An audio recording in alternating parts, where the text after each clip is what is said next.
Hello guys, അപ്പം നമ്മൾ കുറേ നാൾക്ക് ശേഷം നമ്മൾ നാട്ടിൽ പോകണം. നിങ്ങളുണ്ടോ? ചുമ്മാ പോയിട്ട് വരാന്ന് വരി. അങ്ങനെ നമ്മൾ മലപ്പുറത്താര് പറയാം. യെസ്, നമ്മൾ തിരൂർ തന്നെ. അപ്പോൾ ഇവിടെ വന്നിറങ്ങിയപ്പോൾ തൊട്ടേ മൊത്തത്തിലൊരു നീലമയാണ്. അല്ലേ തന്നെ എന്തിനാ ഓരോ ജില്ലക്ക് ഓരോ കളർ കൊടുത്തണേ അല്ലേ? ആ, അത് ചിന്തിച്ച് നമ്മൾ സമയം കളയണ്ട.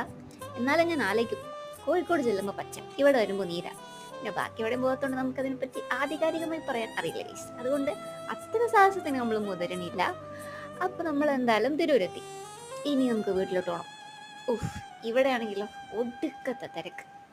എപ്പോ നോക്കിയാലും ഓണായിക്കോട്ടെ, വിഷുവായിക്കോട്ടെ, പെരുന്നാളായിക്കോട്ടെ, തിരൂരെല്ലാം ഏതാണ്ട് ഒരേപോലെ മൊത്തം തിരക്കാണ്. പറഞ്ഞിട്ട് കാര്യമില്ല, നാടിന്റെ വികസനം അല്ലാതെ എന്ത്. നമുക്ക് മാത്രം ഒരു വികസനമില്ല അല്ലേ? ശരിയാക്കാന്നേ. അപ്പോൾ നമ്മൾ ഇപ്പോഴും നാട്ടിലെത്തിയില്ല, ഓൺ ദ വേ ആണ്. അപ്പോൾ ബാക്കി